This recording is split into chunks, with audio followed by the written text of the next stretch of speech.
Hello everyone, welcome to my channel. अगर आपने इस सीरीज़ के पहले एपिसोड नहीं देखे हैं तो प्लीज़ आप पहले उन्हें देख लें और मेरे चैनल को सब्सक्राइब करें। एपिसोड की स्टार्टिंग में टिफ़नी बड़े गुस्से से ऑफिस में आती है, जिसे देखकर बाकी लड़कियां बहुत खुसर-पुसर करती हैं कि टिफ़नी की जिन के साथ लड़ाई हुई है लिन की वजह से, इसलिए टिफ़नी आज गुस्से में है। जिन अपनी प्रैक्टिस कर रहा होता है, तभी तय उसे आके टिफ़नी के साथ बात करने को बोलता है। वो उसे कहता है कि टिफ़नी तुम्हारे सारे कॉन्सर्ट पोस्टपोन कर रही है और मुझे तो ये भी सुनने में आया है कि तुम्हें रिप्लेस करने वाला है। इस बात के ऊपर जिन कोई रिएक्ट नहीं करता। नेक्स्ट सीन में हमें पता चलता है कि टिफ़नी ने ही तय को बोला था जिन से बात करने के लिए और उसको ये सब बोलने के लिए, लेकिन जिन के किसी रिएक्ट ना करने की वजह से फिर वो उसे घर पे बुलाती है। जिन को भी इस बात पर काफ़ी सरप्राइज होता है कि 7 साल के उसमें टिफ़नी ने उसे कभी अपने घर पे नहीं बुलाया था। वहाँ टिफ़नी उससे पूछती है कि तुम्हारी छुट्टियाँ कैसी चल रही है, जिस पर जिन बोलता है कि काफ़ी अच्छी चल रही है और मैं ये तो चाहता था। फिर वो उसे स्क्रिप्ट के बारे में पूछती है, जिसे वो बताता है कि स्क्रिप्ट काफ़ी अच्छी है। टिफ़नी से बोलती है कि स्क्रिप्ट इतनी अच्छी है कि इस रोल के लिए बहुत सारे कॉम्पिटिटर्स हैं। जिस पे जिन बोलते हैं कि अच्छा, तो तुम लिन की बात कर रहे हो क्या? मैं तुम्हें 7 सालों से जानता हूँ, लेकिन मैंने कभी ये नहीं सोचा था कि तुम मेरे साथ ऐसा करोगी और मेरी जगह तुम डायरेक्टर को लिन से मिलवा दोगी। जिस पे टिफ़नी से बोलती है कि देखो, ऐसा कुछ भी नहीं है, मैं उसे काफ़ी पहले से जानती हूँ, इसलिए मैंने उसे मिलवा दिया। जिस पे जिन उसे बोलता है कि तुम अपनी पर्सनल फीलिंग को वर्क के बीच में क्यों ला रही हो। जिस पे टिफ़नी उसे बड़े गुस्से में बोलती है कि मैं ला रही हूँ या तुम ला रही हो? तुमने टैन की वजह से अपने कितने सारे रूल्स तोड़ दिए और हमेशा तुम अपने वर्क को पीछे रख के हमेशा उस पर ही ध्यान दे रहे हो। जिस पे जिन उसे ये बोलकर चला जाता है कि ठीक है, तुम्हें उससे के साथ काम करना है, तुम उसके साथ ही काम करो, पर मुझे इतना मत सुनाओ। नेक्स्ट सीन में लिन को पता चलता है कि जिस मूवी के लिए वो डायरेक्टर से मिला था, उस मूवी में डायरेक्टर जिन को ही मेन लीड रोल में ले रहे हैं और उसे सिर्फ एक सपोर्टिव रोल मिला है। जिसपे से बहुत ज़्यादा गुस्सा आता है। टिफ़नी डायरेक्टर को फ़ोन करके कहती है कि हाँ, मैंने जिन से बात कर ली है, उसे स्क्रिप्ट बहुत ज़्यादा अच्छी लगी है और हम सारे कमर्शियल्स बंद कर देंगे और आपकी शूटिंग पर ही ध्यान देंगे।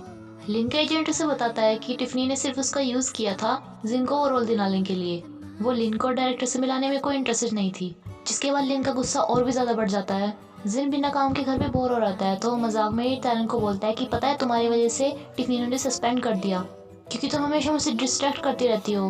टैन के पूछने पर वो उसे बताता है कि उसने उसकी वजह से एक मीटिंग छोड़ दी, जो कि एक डायरेक्टर थे और वो भी एक बहुत ज़्यादा बड़े डायरेक्टर। टैन को इस बात पे काफ़ी अफसोस होता है कि उसकी वजह से उसकी मीटिंग छूट गई। जिसके बाद वो उसे बोलते हैं कि तो तुम मुझे बता भी तो सकते थे ना कि तुम्हारी इतनी इंपॉर्टेंट मीटिंग है।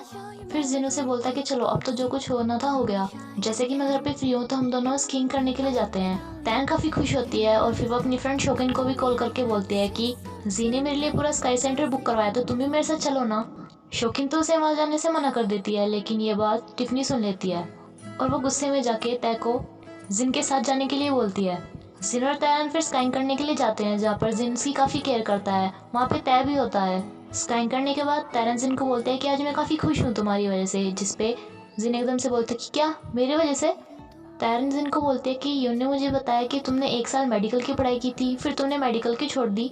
जहाँ पर जिन उसे बताता है कि उसे म्यूज़िक का काफ़ी शौक था और वो मेडिकल नहीं पढ़ना चाहता था, लेकिन उसके डैड ने बिना उससे पूछे ही उसका एडमिशन मेडिकल में करवा दिया था, जिसकी वजह से उसे 1 साल पढ़ना पड़ा था और उसके बाद वो अपना कॉलेज छोड़ के भाग गया था और म्यूज़िक इंडस्ट्री से जुड़ गया था। वो उसे काफ़ी सैड होकर ये भी बोलता है कि लेकिन उनको इससे कोई फ़र्क नहीं पड़ा, क्योंकि उनके पास तो उनका वो ब्रिलियंट स्टूडेंट था ना। इस बात को सुन के तैरन को जिन के लिए काफ़ी बुरा फील होता है। फिर जिन उसे पूछता है कि तुम्हें स्काइंग काफ़ी पसंद है, जिस पे बोलती है कि हाँ, मैं जब छोटी थी तो मैं अपने पापा को बोलती रहती थी वहाँ जाने के लिए, और जब मेरे पापा मुझे एक बार लेके भी गए तो मैं गिर गई और फिर मैं चोट लग गई। उसके बाद मैं वहाँ जाने से डरने लगी। मेरे पापा ने मुझे काफ़ी समझाया कि हमारी लाइफ भी स्काइंग की तरह ही होती है, जहाँ पे हम बार बार गिरते हैं लेकिन बाद में हमें खुद ही उठ के चलना पड़ता है। लेकिन मैं पापा के साथ नेक्स्ट टाइम वहाँ जा पाती, उससे पहले ही मेरे पापा की डेथ हो गई। ये बात सुन के फिर जिन को तैरन के लिए काफ़ी बुरा लगता है। वो उसको कंफर्ट करने के लिए उसके कंधे पर हाथ रखने वाला होता है, लेकिन एकदम से तैरन उसकी तरफ देखती है और वो अपना हाथ उठा लेता है। फिर वो दोनों स्काई सेंटर पे काफ़ी मस्ती करते हैं, जहाँ पर तैरन की एक पिक क्लिक करता है और वो टिफ़नी के पास सेंड कर देता है। टिफ़नी इस पिक को देखती है और वो स्काई सेंटर के ओनर को कॉल करती है और उसे बोलती है कि मैं आपके लिए एक फेवर करना चाहती हूँ। नेक्स्ट तैरन अपने फ़ोन में देखती है कि जिस स्काई सेंटर में वो कल रात गए थे, उसने एक एडवर्टाइजमेंट डाली होती है जिसमें उन दोनों की फ़ोटो होती है और नीचे लिखा भी होता है कि थैंक यू जिन, हमारे सेंटर को सपोर्ट करने के लिए, उसके लिए एडवर्टाइजमेंट करने के लिए। ये सब देखकर तैरन सोचती है कि जिनको सेंटर की एडवर्टाइजमेंट करनी थी सिर्फ इसलिए वो उसे वहाँ पर लेकर गया था, जिसके बाद उसको बहुत ज़्यादा गुस्सा आ जाता है और वो जिनके पास जाके उसे गुस्से में बोलते हैं कि ये सब क्या है, क्या तुम मुझे वहाँ सिर्फ एडवर्टाइजमेंट के लिए लेकर गए थे? और नेक्स्ट टाइम जब तुम मेरे साथ ये वाली ट्रिक करोगे ना, तो मुझे बता देना कि तुम वहाँ पे सिर्फ एडवर्टाइजमेंट के लिए जा रहे हो, जिससे मुझे पता हो कि तुम मेरी केयर नहीं कर रहे, सिर्फ एडवर्टाइजमेंट कर रहे हो। ये सब बोलकर वो वहाँ से चली जाती है, जिसके बाद जिन खुद फ़ोन में देखता है और फिर वो टिफ़नी से मिलने के लिए जाता है। वो काफ़ी गुस्से में होता है, लेकिन वो देखता है कि टिफ़नी को उसका बॉस काफ़ी डांट रहा होता है, क्योंकि उसने जिन को बचाने के लिए लिन का यूज़ किया था, जो कि एक दूसरी कंपनी का एंटरटेनर था। वो उसे बहुत ज़्यादा डांट रहा होता है, जिसके बाद वो बाहर निकलती है तो उसे जिन दिखता है। फिर जिन उसके पीछे जाता है। टिफ़नी को डांट पड़ते देख उसका गुस्सा ठंडा हो चुका था, जिस पे वो बड़े आराम से उससे पूछता है कि मैंने देखा सोशल मीडिया पे हमारे बारे में, मैंने तो कोई ऐड नहीं की थी, फिर उसमें ऐड क्यों लिखा हुआ है? जिस पे टिफ़नी से बोलते हैं कि मैंने सिर्फ उस स्काई सेंटर के मालिक को उनका फेवर वापस किया है। जब तुमने अपना नया नया डेब्यू किया था, तुम्हें याद है तुम्हें कॉन्सर्ट के लिए जाना था, लेकिन वो कॉन्सर्ट वाली जगह कैंसिल हो गई थी। तभी हमने मिस्टर यान से हेल्प मांगी थी और उन्होंने हमें अपनी जगह दे दी थी, वो भी फ्री में। तो वही मिस्टर यान उस जगह के ओनर है। और अब तो तुम्हें ये पता चली गया होगा कि मैंने लिन को डायरेक्टर से उस दिन सिर्फ इसलिए बुलाया था जिससे तुम्हें कुछ टाइम मिल सके, लेकिन उसने सोच लिया कि मैं उसे उस मूवी के लिए इंट्रोड्यूस करवाने वाली हूँ, और अब वो यही बात सबको कहता फिर रहा है। उसी वजह से बॉस ने मुझ पर इतना गुस्सा किया। मैंने तुम्हारे साथ कोई धोखा नहीं किया है, और मैंने तुम्हारे सारे कॉन्सर्ट कैंसिल करने की बात इसलिए बोली थी जिससे कि तुम्हें थोड़ा फील हो और फिर तुम अपने काम पे अटेंशन दे सको। लेकिन अगर तुम्हें बुरा लगा हो तो सॉरी। इसके बाद जिन और तैरन टिफ़नी के बीच में पहले की तरह सब कुछ ठीक हो जाता है। नेक्स्ट सीन में तैरन को अपनी डॉगी की वजह से उसके पैर में चोट लग जाती है। तभी वहाँ पर जिन आता है और उसे बोलता है कि तुम्हें अपना ध्यान रखना चाहिए ना। लेकिन रियल में ऐसे नहीं होता और तैरन सिर्फ सपना सोचती है। जिन एक मीटिंग में बैठा होता है, लेकिन वो तैरन के बारे में सोच रहा होता है जो तैरन ने उसे बोला था, जिसपे वो गुस्से में मीटिंग छोड़ के वहाँ से चला जाता है। टिफ़नी उसे पीछे से आवाज़ लगाती है, लेकिन वो उसे इग्नोर करता है और टिफ़नी एकदम से बेहोश होकर नीचे गिर जाती है, जिस पे जिन उसे उठाकर हॉस्पिटल में लेकर जाता है, जहाँ उसे पता चलता है तैसे कि उसे काफ़ी सालों से ये बीमारी थी और अब ज़्यादा स्ट्रेस की वजह से उसकी तबीयत और ज़्यादा ख़राब होने लगी थी। जिन को यहाँ पर तैसे ये भी पता चलता है कि वो डायरेक्टर जिन में कोई इंटरेस्टेड नहीं था, लेकिन टिफ़नी के कन्फेस करने पर ही उस डायरेक्टर ने वो मूवी जिन को दी है। इन बातों को सुनकर जिन को काफ़ी बैड फील होता है। तैन भी रात भर जिन के बारे में सोचती रहती है, उसके कुछ मोमेंट्स को याद करती रहती है और उसे नींद भी नहीं आती। सुबह उठते ही वो जिन के पास जाती है, जो कि दलिया बना रहा होता है। तो वो उससे पूछती है कि क्या ये तुम मेरे लिए बना रहे हो, लेकिन वो बोलता है कि नहीं, ये मैं टिफ़नी के लिए बना रहा हूँ, क्योंकि वो बहुत ज़्यादा बीमार है और वो हॉस्पिटल में है। तैन से पूछते कि क्या तुम फिर कल रात उसी के साथ थे हॉस्पिटल में, जिस पे जिन उसे बोलता है कि हाँ, लेकिन मुझे वहाँ पे बिल्कुल भी नींद नहीं आई, क्योंकि हर कोई तुम्हारे जैसा नहीं होता कि हमेशा सोता ही रहे बच्चे की तरह।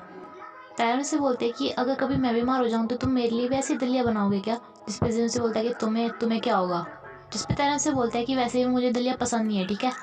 फिर वो दोनों एक साथ टिफ़नी से मिलने के लिए जाते हैं, जहाँ पर तैरन से पूछती है कि तुम दोनों कब से एक दूसरे को जानते हो, जिस पे जिन से बताता है कि हम दोनों 7 साल से एक दूसरे को जानते हैं, और जब मैं अपना कॉलेज छोड़ के आ गया था तो मुझे कुछ भी समझ में नहीं आ रहा था, तो टिफ़नी मुझे इस इंडस्ट्री में लेके आई थी, और देखो ना अब उसे इतनी सारी स्टमक प्रॉब्लम्स है, लेकिन मुझे इस बारे में कुछ भी नहीं मालूम। तैन को ये बातें अच्छी नहीं लग रही होती है और वो थोड़ा जेलस फील कर रही होती है। हॉस्पिटल में जाने पे जिन टिफ़नी काफ़ी केयर कर रहा होता है, जिसे तैरन भी देख रही होती है, और पैर में चोट लगने की वजह से वो कुछ लंगड़ा के चल रही होती है, जिस वजह से उससे पूछता भी है कि तुम्हारे पैर को क्या हुआ, लेकिन वो कोई आंसर नहीं देती उसे। जिन टिफ़नी को वो दलिया खिला रहा होता है और तैरन टिश्यू पेपर लेने के लिए जाती है। वहाँ की वो टिफ़नी की कही हुई बातें याद करती है, जब टिफ़नी ने उसे बोला था कि तुम मुझसे शादी तो कर रही हो, लेकिन ये सिर्फ एक कॉन्ट्रैक्ट मैरिज है, और बाद में मैं ये ना सुनूँ कि तुम्हें उससे सच में प्यार हो गया। और फिर तैरन ने उसे बोला था कि ऐसा कुछ भी नहीं होगा, मैं और उससे प्यार कभी भी नहीं कर सकती। तैरन को अपनी इन बातों पे अब काफ़ी अफसोस हो रहा था। जिन टिफ़नी की हेल्प कर रहा होता है और तैरन उसे घूर रही होती है, और फिर वो दोनों वहाँ से चले जाते हैं। तैरन के पैर में काफ़ी चोट लगी होती है, इसलिए जिन उसे अपना हाथ पकड़ के चलने को बोलता है। तैन से बोलते कि मुझे नहीं पता था कि तुम इतने केयरिंग हो, तुमने उसके लिए पोरिज भी बनाया और तुम उसे खिला भी रहे थे, तुम उसकी कितनी केयर करते हो, कुछ लोगों को तो लगता होगा कि तुम दोनों ही कपल हो। तैन की बातें सुन के जिन से बोलता है कि अरे क्या तुम जेलस हो रही हो। तैन से बोलता है कि नहीं, मैं जेलस नहीं हो रही हूँ, मैं बस तुम्हें याद दिला रही हूँ। जिनको यहाँ पर पता चल जाता है कि उसे काफ़ी जेलसी फील हुई है, इसलिए वो उसे कंफर्ट करने के लिए उसे बोलता है कि मुझे पता है एक एजेंट और एक एंटरटेनर का रिश्ता फ्रेंड से थोड़ा ऊपर होता है, लेकिन इसका मतलब ये नहीं है कि वो दोनों लवर्स ही बन जाएं। खैर तुम एक आउटसाइडर हो और तुम्हें नहीं पता इस बात का। जिस पे तैन से बोलते कि अच्छा, जब मैं एक आउटसाइडर हूँ तो तुम मेरे साथ मेरे घर में क्यों रहते हो। जिन से बोलता है कि अरे मेरा मतलब ये नहीं है, मेरे कहने का मतलब ये है कि तुम इस इंडस्ट्री के लिए आउटसाइडर हो, और क्या तुम गुस्सा हो। तैन उसकी बात का रिप्लाई किए बिना ही वहाँ से गुस्से में चली जाती है। हॉस्पिटल में ही तैन को यून मिल जाता है, जो कि उसकी चोट के ऊपर स्प्रे करता है। जिन वापस से टिफ़नी के पास चल जाता है, उसे बोलता है कि तुम्हें चिंता करने की कोई ज़रूरत नहीं है, काम अभी मैं संभाल लूँगा, तुम बस रेस्ट करो, टाइम बड़ी जल्दी जल्दी चलता है और सब कुछ एकदम ठीक हो जाएगा। जिस पे टिफ़नी उसे बोलते हैं कि हाँ तुम सही कह रहे हो, टाइम काफ़ी जल्दी जल्दी चलता है, देखो ना ऐसा लगता है जैसे अभी तुमने साइन किए थे लेकिन तुम्हारी शादी को 6 महीने हो गए हैं। टिफ़नी की ये बात सुनकर जिन को काफ़ी चिंता होती है कि उनकी शादी अब सिर्फ 6 महीने की ही रह गई है, जिसके बाद वो दोनों अलग हो जाएंगे। युन टैन को एक काफ़ी अच्छी जगह पर लेकर जाता है जहाँ पर वो उसके लिए ड्रिंक भी लेकर आता है। टैन वहाँ पर काफ़ी हैप्पी होती है। युन उसे वहाँ पर एक बिटल की कहानी भी सुनाता है जिसे वो अपनी लाइफ से रिलेट करता है और फिर वो दोनों ड्रिंक करते हैं। शौकीन को ऐसा लगता है कि टिफ़नी और जिन के बीच में ज़रूर कुछ है क्योंकि वो उसे उठाकर हॉस्पिटल में ले गया था और वो दोनों काफ़ी क्लोज भी रहते हैं। लिन को ये सुनकर अच्छा नहीं लग रहा होता, फिर शौकीन तैरन को भी कॉल करती है और उसे भी याद बताती है, जिसे तैरन भी काफ़ी इग्नोर करता है क्योंकि उसने काफ़ी ड्रिंक कर रखी होती है। जिन घर पे तैरन का इंतज़ार कर रहा होता है जहाँ वो ये बोल रहा होता है कि कितनी अनोइंग है लेकिन फिर भी मुझे कितनी पसंद है। तभी वहाँ पे तैरन आती है जो भी काफ़ी ज़्यादा नशे में होती है। जिन उसे काफ़ी गुस्से में बोलता है कि तुम किसके साथ थी, जिस पे यून वहाँ के बोलता है कि ये मेरे साथ थी। जिन को उस पर काफ़ी गुस्सा आता है, उसे बोलता है कि तुमने इसे इतनी ड्रिंक करवाई है, जिस पे यून बड़े आराम से बोलता है कि उसके पैर में चोट लगी है, उसकी केयर करो, और ये बोलकर वहाँ से चला जाता है। जिन तैन को काफ़ी गुस्से में पूछता है कि तुम इतनी देर से कहाँ थी और इतनी देर क्यों लगी है तुम्हें आने में, जिस पे तैन से बोलता है कि तुम चाहते क्या हो। जिन से बोलता है कि मैं तुम्हें सिर्फ ये बताना चाहता हूँ कि मैं तुम्हारा हस्बैंड हूँ और अगर कोई लोग तुम्हें उसके साथ ड्रिंक करते हुए देख लें तो वे क्या सोचेंगे। जिस पे तैन से बोलते हैं कि तुम भी तो पूरी रात टिफ़नी के साथ थे, मैंने तुमसे कुछ पूछा। जिन से बोलता है कि वो डिफरेंट बात है। तैन से बोलता है कि तुम अगर अपने एजेंट के साथ रिलेशन में हो तो मुझे से कोई फ़र्क नहीं पड़ता क्योंकि हम तो बस एक नाम के कपल हैं। और मैंने तुमसे कुछ कहा क्या कि तुम कल रात वहाँ पे क्यों थे, मैंने तो तुम्हें कुछ भी नहीं बोला। जिन से ये बोलकर वहाँ से चल जाता है कि ठीक है मैं तो तुम्हारा कुछ भी नहीं लगता, यहीं रहो अकेली। और वो गुस्से में जाके अपने बेड पे सो जाता है। लीचेन टिफ़नी से मिलने के लिए हॉस्पिटल में आता है जहाँ पर उसके लिए फ्लावर्स तो लेके नहीं आता लेकिन उसके लिए एक टॉय लेकर आता है और वो दोनों काफ़ी टाइम स्पेंड करते हैं एक दूसरे के साथ। जिन अपनी डांस प्रैक्टिस करते टाइम तैरन के बारे में सोच रहा था, दूसरी ओर तैरन भी उसकी के बारे में सोच रही होती है और वो काफ़ी ज़्यादा सैड होती है। फिर वो अपने फ्रेंड्स के पास चल जाती है और उन्हें बताती है कि वो 4-5 दिन तक यहीं पे रहेगी। यही बात तैरन एक लेटर में भी लिख के जाती है जिसे पढ़ के जिन बोलता है कि फिर से भाग गई। रात के टाइम शौकीन सुनते हैं कि तैरन नींद में बोल रही है कि जिन तुम कितने गंदे हो। नेक्स्ट डे तैरन उनकी आइसक्रीम बस में उनके साथ हेल्प कर रही होती है जहाँ पर कुछ लड़कियाँ देखती है, उसे पहचान लेती है कि वो जिन की वाइफ और उसकी फ़ोटो क्लिक कर लेती हैं। और यहीं पे हमारा एपिसोड खत्म होता है फ्रेंड्स। अगर आपको मेरी वीडियो अच्छी लगी तो प्लीज़ लाइक करिएगा और मेरे चैनल को सब्सक्राइब करिएगा। Thank you friends.